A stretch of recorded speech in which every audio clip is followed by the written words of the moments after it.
যে যাদের সব লিগ্যাল তাদের যা সুযোগ সুবিধা ছিল সেগুলি শেষ হওয়ার পরে যে তারা ফেরত যেতে হবে, তাদেরকে যেন আমরা নিচ্ছি তাদের সংখ্যা, তাদের এরকম রেফারেন্সের সংখ্যা খুব বেশি না এখন পর্যন্ত, আরও কিছু কিছু হতে থাকবে।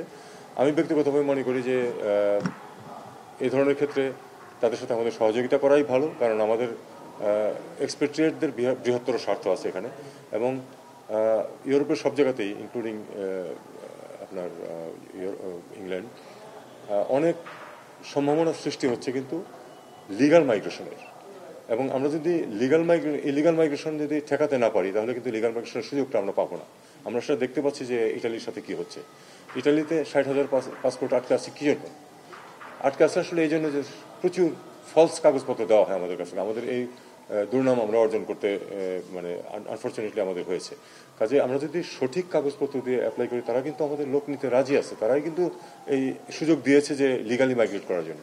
কাজে এই বিষয়গুলো আমি ব্যক্তিগতভাবে মনে করি যে ইললিগাল মাইগ্রেশন বা ইররেগুলার মাইগ্রেশনের ব্যাপারে আমাদের পশ্চিমা বন্ধুরা যেসব ব্যাপারে আমাদের সহায়তা চায়, সহযোগিতা চায়, আমাদের সেখানে করা উচিত, কারণ তাতে করে আমাদের লিগাল এবং প্রপার মাইগ্রেশনের সুযোগ পাবে।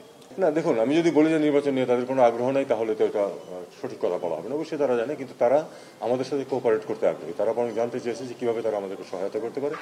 আমিও তাদেরকে পরিষ্কারভাবে বলেছি যে আমাদের এখানে কারো কোনো রাজনৈতিক অ্যাম্বিশন নেই। আমরা আসলেই একটি সুস্থ গণতান্ত্রিক পরিবেশ সৃষ্টি করে দিয়ে আমরা সরে যেতে চাই।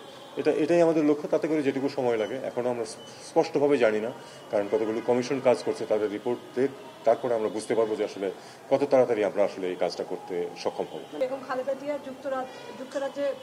এটা তো চিকিৎসার জন্য যাওয়ার কথা ছিল, এখনো সেই সর্বশেষ প্রক্রিয়া কি সেটি পররাষ্ট্র মন্ত্রণালয় থেকে জানতে চাচ্ছিলাম। এটা আসলে পররাষ্ট্র মন্ত্রণালয় থেকে তো জানা কিছু নাই। এটা আমরা অবশ্যই সহায়তা করেছি, ভিসার ব্যাপারে আমরা হেল্প করেছি। আমরা চাই যে উনি যেতে পারুক, কারণ ওনার চিকিৎসা হোক।